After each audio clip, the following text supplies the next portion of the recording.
So you may be wondering, Star, if you have a PlayStation 2 Slim hooked up to the monitor over here, which is now currently being covered by books, why would you ever need a second PlayStation 2 hooked up? I mean, seemingly DVD discs don't work on that one, so that's why you have that other one over there, right? Right? Well, apparently, after hooking this up, I've discovered the fact that PS1 games are entirely functional on this system. The other system seems to work with everything as long as the discs aren't sufficiently scratched. But for whatever reason, the DVD component of this system has completely blanked off the face of the earth and does not work no matter what you throw at it. But the CD function that would read PS1 discs works. You know, I hear with fat PS2s, usually it's the opposite. Usually, what happens is you get DVD games, they continue working, and then CD games stop working. That it's the CD drive that breaks down first. But in my case, it seems to work fine. And also, because I currently don't have a bookshelf, which is something that I need to be getting towards, I am not able to actually play my console because I have all of my books here, and I don't want to put my books up here, which is where I've put them for the last long while. I just put them up here, and there was always a great chance of them falling because there's just not enough room there. So my desk ended up having to be the place where I put them. What time is it?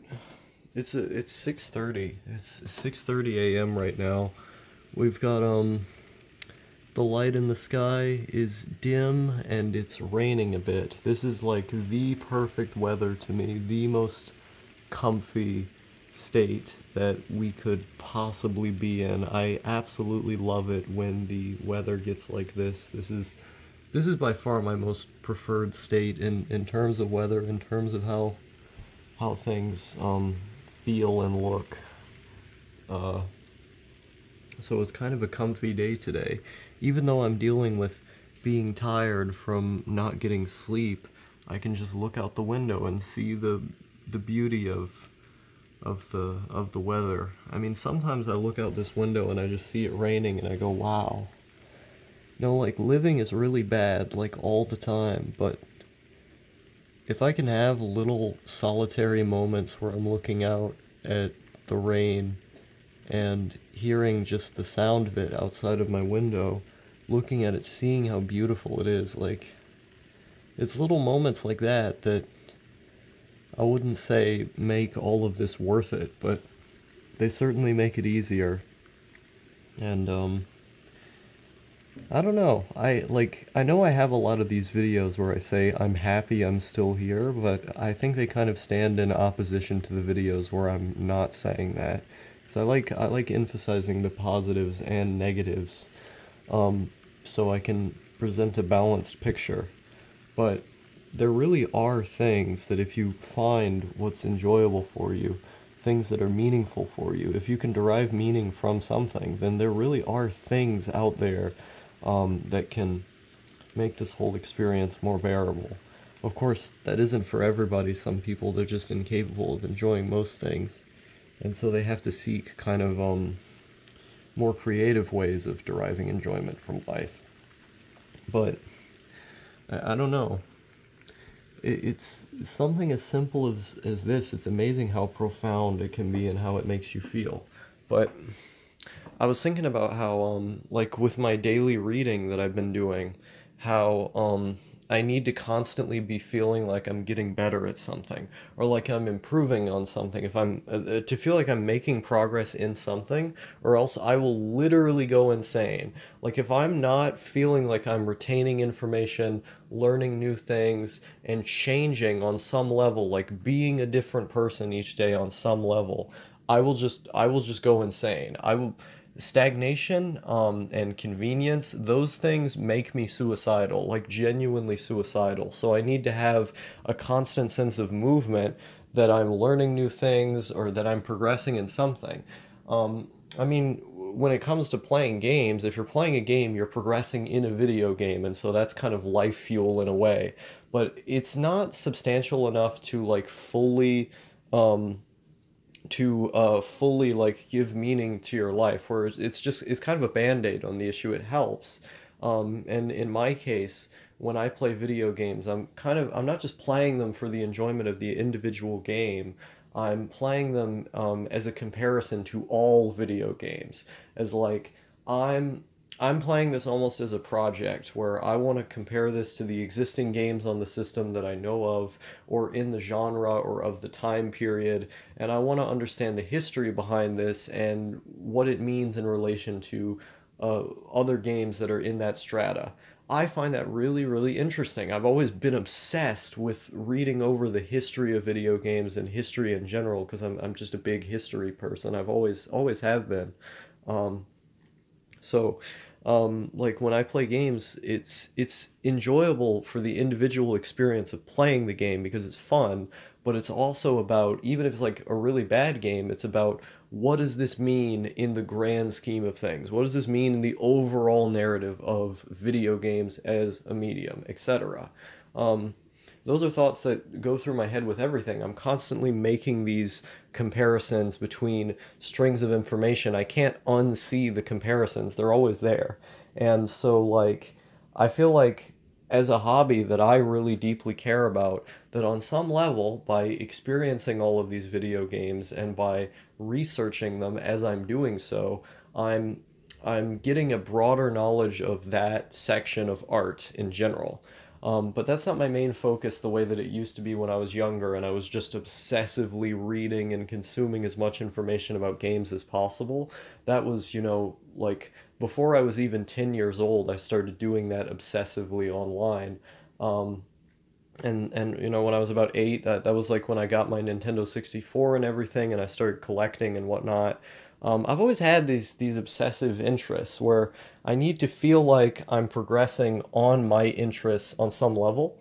But with the books and with learning stuff, knowledge, etc., it feels much more concrete. Like not just in terms of like reading and stuff is like socially accepted as like the quote unquote intellectual thing to do.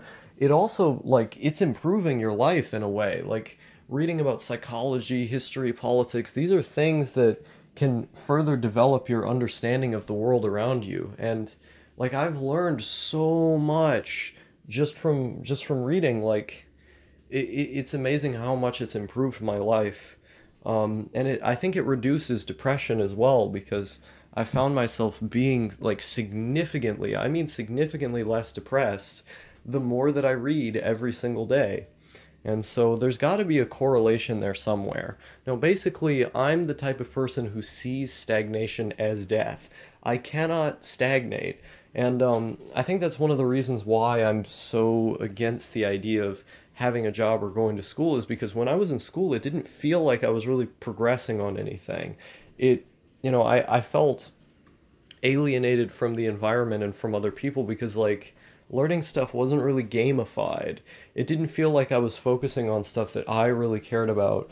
But when I started going off on my own and just like reading stuff at home, I started to learn that a lot of stuff that's taught in school is really interesting. It's just that the way that it's taught in school makes you hate it. Like biology, for example, is fascinating. I love biology. I think biology is an amazing field. But I never would have thought that in school because the way they teach it in school is boring. It's almost like a bunch of people got into a room together and they decided, how can we make some of the most fascinating things on earth as boring as humanly possible? That's what school is. And so I didn't do the best when I was in there because I just I didn't want any part of it. I didn't want to be there or pay attention, and it kind of made me lose hope for the idea of learning new things. But when I started getting on the internet and watching lectures and and reading ebooks and going to the library and stuff, I started learning biology is really cool. Like read The Origin of Species, read Stephen Gould's work, read Richard Dawkins. It's really interesting stuff. but the way it's taught in school is not interesting. And so, yeah, like being in school, it felt like I didn't have a sense of progression. Like I wasn't improving every day at something.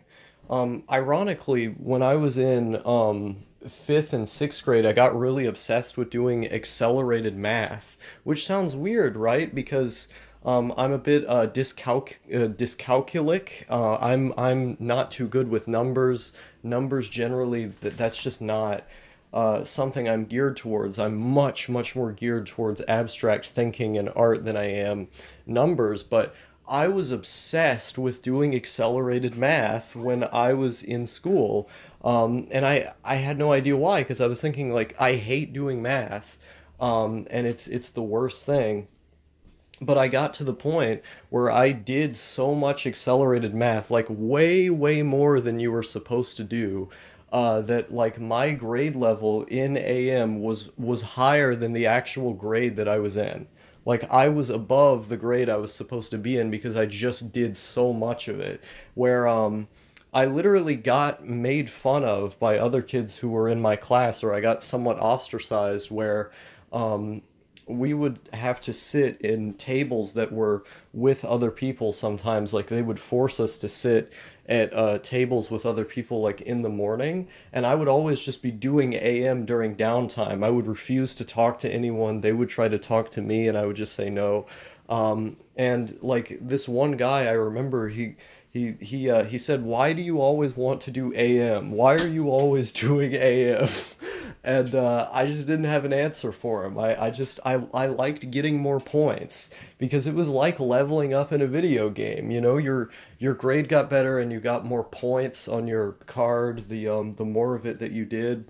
And so I just did so much of it every single day when I got home, when I was at school, that I ended up having a higher grade than I was actually supposed to be in for that year, because it felt like a game as I was doing it.